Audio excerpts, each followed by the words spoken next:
দেশের সব আদালত বর্জন কর্মসূচি সফল করার শপথ নিয়েছেন আওয়ামী লীগের আইনজীবীরা। সুপ্রিম কোর্ট আইনজীবী সমিতি ও বঙ্গবন্ধু আওয়ামী আইনজীবী পরিষদের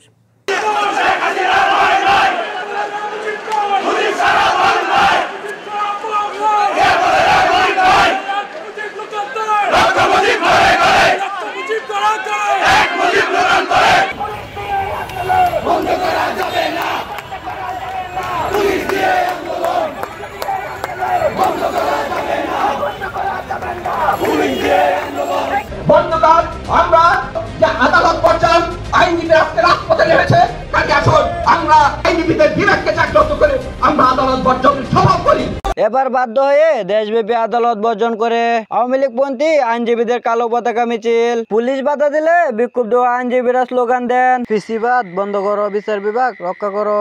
আমরা সবাই মুজিব সেনা, ভয় করি না বুলেট বোমা। পুলিশ দিয়ে আন্দোলন বন্ধ করা যাবে না। বিক্ষুব্ধ আওয়ামী লীগপন্থী আইনজীবীরা বলেন, আদালতগুলোতে ন্যায় বিচারের নামে অবিচার দেখতে পাচ্ছি। আওয়ামী লীগের নেতা কর্মীদের অন্যায়ভাবে গ্রেপ্তার করা হচ্ছে, জামিন না দিয়ে অন্যায়ভাবে কারাগারে পাঠানো হচ্ছে তাদের। বিচার প্রার্থীরা ন্যায় বিচার থেকে বঞ্চিত হচ্ছে। এই সরকার আদালতগুলোতে হস্তক্ষেপ করছে আর আদালত ফরমাইশি রায় দিচ্ছে এবং বিচার ব্যবস্থা ধ্বংস করে দেওয়া হচ্ছে। এইসব অন্যায় অবিচার সহ্য করতে না পেরে আমরা সারা দেশে আদালত বর্জন কর্মসূচি দিয়েছি, কিন্তু আমরা অন্যায়ভাবে অবিচারের প্রতিবাদে মিছিল বের করেছি। পুলিশ আমাদের মিছিলে বাধা দিয়ে দেখিয়ে দিয়েছে দেশের বিচার ব্যবস্থা কতটা অবনতি ঘটেছে।